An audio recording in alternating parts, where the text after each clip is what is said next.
What's up, guys? Coach Vassar, thank you for joining me with OTF Audio Daily Beats. As always, if you're new, appreciate you tuning in, listening to me talk about these workouts. Any feedback, let me know. If you find value in them, of course, information is in the description to support me. I'll preface this saying that my 2.5-year-old Zeke has been obsessed with K-pop Demon Hunters. So if you can hear that in the background, I do apologize profusely. Anyways, Wednesday, November 12th, this also repeats on the 28th, Friday. We're going to see power on the treads, rowers, and then endurance on the weight floor. We'll talk about the 2G, also break down the 3G as well. For key concepts today, each block is the same on the treads, push, base, all out. The base gets longer each block. Your goal is simple, maintain the push and all out, or if you got it in the tank, go harder. For the floor and rower, you're going to alternate between 3 movements, lower, upper body, core, and then all out rows. Each time you repeat the sequence, the rows get shorter, your intensity does go up. You'll be using benches today for the workout as well. So when we look at the tread side, you have a total of 5 blocks that all follow that push, base, all out sequence. There's going to be 2 approaches to this. So starting with a more conservative approach, you have a 1-minute push, 1-minute base, 30-second all out. All right. If you're going with that more conservative side, so power walkers 6% or greater, joggers, runners at least 1 over their base or more, and then bikes and striders about 3 gears over base. If they go with that conservative one, we definitely should be able to see increases on the push and the all out every round. Okay. If they're more aggressive though, maintaining might be the ideal choice. So approaching this as a conservative choice here. So they start with that 1-minute push, 6% or greater, 1-minute base, 30-second all out. The next block, 1-minute push, 90 base, 30-second all out. Because you have more active recovery between the 2 different work intervals, can we increase both of those work intervals? Okay, so eventually it does approach an aggressive feeling. So if they start aggressive, maintaining that aggressiveness would be the great goal. If they start conservative, ramping up to that aggressive approach. The sequence for this is similar to like a fly, float, fly pattern. So you get some speed, you coast for a moment to catch your breath, and then ramp it up to cross that finish line. Each block is separated with 90 seconds of walk recoveries into a base when ready. So this can be somewhat approached as like a mini endurance day as well. But typically, if they do the 2.5-minute block correctly, they'll probably need at least 30 seconds to 60 seconds of a walk before they get back to base. Every round, with that conservative approach, and they increase, they'll need more time to recover before they get back to base, just due to the fact that each block does get longer, even though they spend more time in active recovery. For bikes and striders, if they start 3 gears over base, I would approach that for at least the first 2 blocks. The 3rd and 4th block, can they go 4 gears over base? And then the 5th and final block, could they see 5 gears over base, knowing that they have 3 minutes of a base on the other side. And then for the all outs, of course, 6 gears over base every time. And then every round, either maintain that gear or increase RPMs to increase the power output.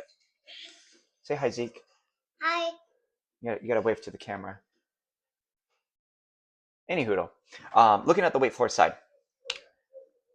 Lower body, upper body, core, back to back to back, rest, and then they hit a row. Then they have a new back to back to back sequence of a different lower body, upper body, core sequence, and then they will repeat that same row distance a second time. That will complete 1 full round of work. After that, the row will change down by 50 meters.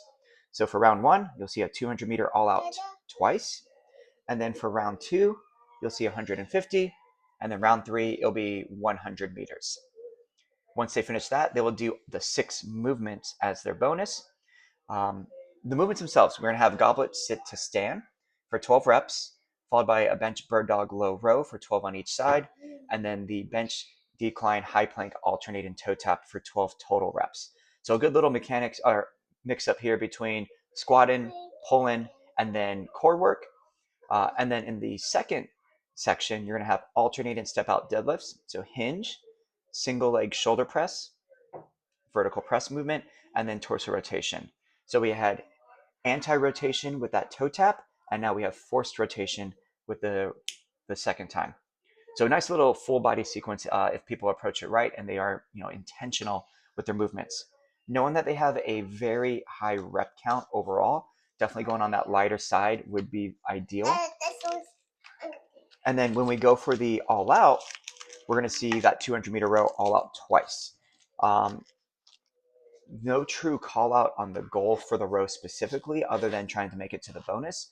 But in the grand scheme of things, what I personally would try to aim for is try to improve on the second row attempt of that distance. Partly because, they are getting more activation of the body through the weight work, so that way they could have more engagement and recruitment when it comes to that rower. Also, they should be taking breaks after each sequence, so that way when they go to the row, they are somewhat recovered, somewhat fresh before they rip it. 200-meter all-out row, and the 150 and the 100. Of course, 28 plus on that stroke rate. Good idea to maybe work one-on-one with certain members on shorter distance techniques where they do like a half slide. So they keep the heels planted. They don't bring that seat all the way forward.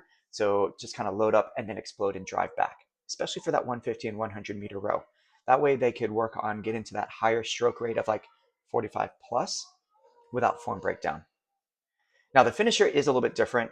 We saw this earlier in the month as well, but they'll have 30 seconds to complete 12 bench tap squat jumps. When they're done, they get to rest. So of course, if they go slow, they'll take all 30 seconds. They're working the entire time. If they rep it out, maybe they finish it in 15 to 20 seconds. They could catch their breath and recover before you end the timer. All right, block for the 3G. Treads are going to see 4 blocks. Rower and weight floor has 1 block each. Treads approach the same way. You have a push base all out sequence. Push and all out are still a minute and 30 seconds like you see in the 2G. The base changes though. Also, the walk recovery gets shorter because it's a 3G. So block 1, 2 minutes, 1 minute push, 30 base, 30 all out. 1 minute to walk back to base when they're ready, and then we go into the next block. Base will increase by 30 seconds every round. So 30 seconds for block 1, 1 minute for block 2, 90 seconds for block 3, and then a 2-minute base for block 4. Same goal approach as a 2G. If they start conservative, work towards being aggressive. If they start aggressive, stay aggressive. Okay. Now for the rowers, we're going to see a 200-meter all-out row, rest, 150, rest, 100 meters. And then they're going to see a circuit of 2 different Y bell movements. After that, they go back to the beginning. The goal here is to increase average watts on each row attempt. So for people who have the OTB monitor, obviously they log in, stored programs, 200 meters. They hit that row. When they are done, rack their handles, just rest. Wait for the water to stop. Stored programs 150, hit use.